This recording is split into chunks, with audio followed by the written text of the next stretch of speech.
Hi everybody, I just want to turn that around so it faces me. I just want to talk about the Equinox. I've got the 600. I've had it for the best part of probably 9 months now, and I've been faffing on with it for a long while. And I just want to show some people some tips that I've got to using it, that I've learned from YouTube and things, and they work really well. So I started sharing with other people. I've kind of mastered notching out the rust and whatnot. You know, you still get some rust coming through, but majority of it, either it ignores it or I manage to ignore it. And to test it, I have dug some of them sometimes, and yeah, it is rust. So far today, I've been on this field for an hour and a half, and I've found 8 coins. A lot of them are George Penny's pre-1900. A lovely old lead stamp, a very, very nice brass whistle. I don't know how old that is, but it's old. And some other bits and bobs. Oh, and a whopping great musket ball. This field hasn't been done for a long time, and it's quite an old field. So anyway, I'll show you the knocks. So this is my knocks. This is the field. As you can see there, look, there's a power line, and that's an electricity power line that feeds the farm. This is the field I'm in at the minute, which is a lovely field. Now, somebody once said to me, I can't remember who it was now, but someone said to me, it might be even on YouTube to be fair, I normally have my setting. So I first come to a field and I do the standard noise balance, then I do a ground balance, have my volume right at 25 because I want to hear everything, put it on 5 tones. I don't bother with 50 because it's just too much, and then I notch out up to 3. Below 3 I ignore. The recovery I have set to 3, and the iron setting I have set to, not that one. Anyway, I have my iron set to the new F2-3 setting. I normally have it on multi-frequency, and I will scan about the land, and when I get a target, if it notches it out for me, I'll put it back on so you can see me. If it notches it out for me, then great. If it gives me like a one-way signal and it's pinging, you know, lots of different numbers, I can tell that the machine is trying to ignore the metal in it.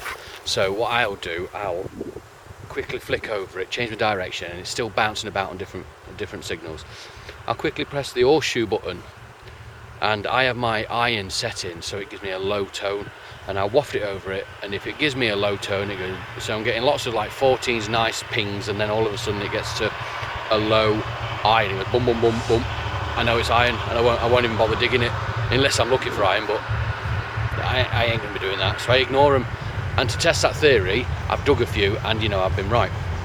The other method is, as some people say, if you're on multi-frequency, to quickly flick it to 10 frequency, and if you're getting lots of different low numbers that pinging about all over the place and bouncing, and then you flick it to 10 and they all of a sudden go to high numbers, the chances are it's iron, and that's another good way. So if you do that, as well as the wafting it over and the quick on the all metal mode, the horseshoe, and it will give you a ping, and it will give you a ping in the iron reading, you know it's iron, so you can ignore it.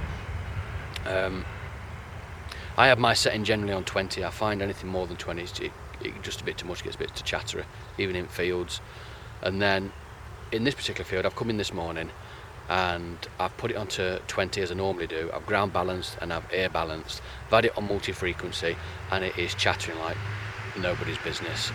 I turned the sensitivity right down to 15, and it was still chattering. And then I remembered someone online who did a review on the knock said if it's chattering in the field, particularly when there's electricity, and as you could hear a minute ago, there was a train line gone past.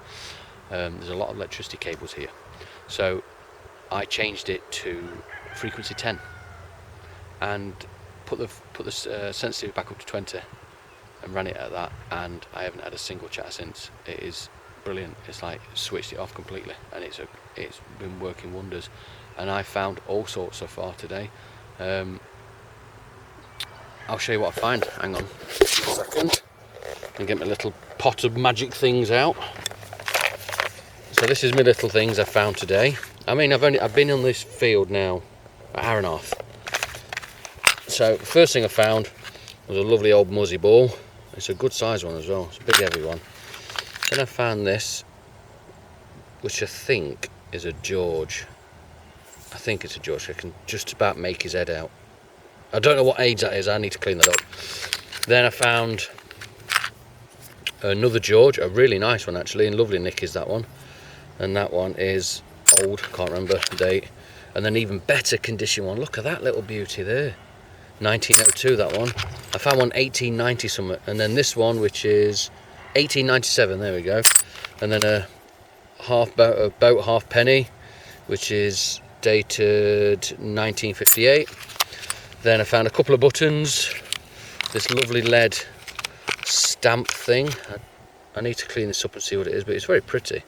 And then I found that, a lovely old horse brass thing. I don't know how old that is. Then that's that lovely whistle, look. How pretty is that? Isn't that lovely? Then what else did I get? Hang on, I think I might got a bit of rubbish after that. Oh, and that. I don't know what that is, but that anyway. And like I say, I've been here an hour and a half, and granted this field hasn't been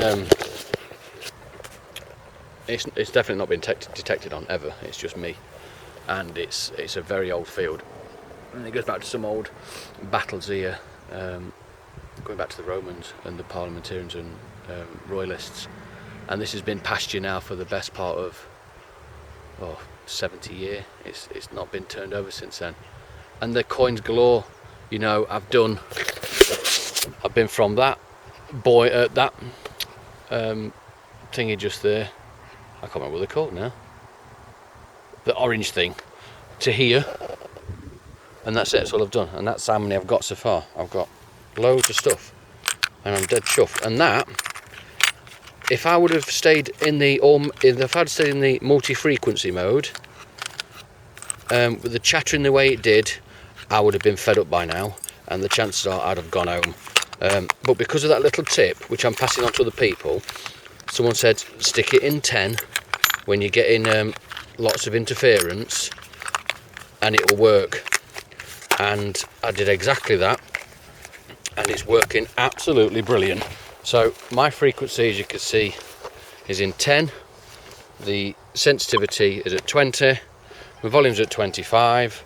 I'm in field 1. I know I'm on grass, but I always use field 1. I only ever use field 1 or beach 1, to be fair. I have my iron setting now to that new F2 mode and number 3, recovery at 3, and I'm pinging them right down to a good easy 12 inch. I'm going to do this bit of field here, do around here, see what I can get.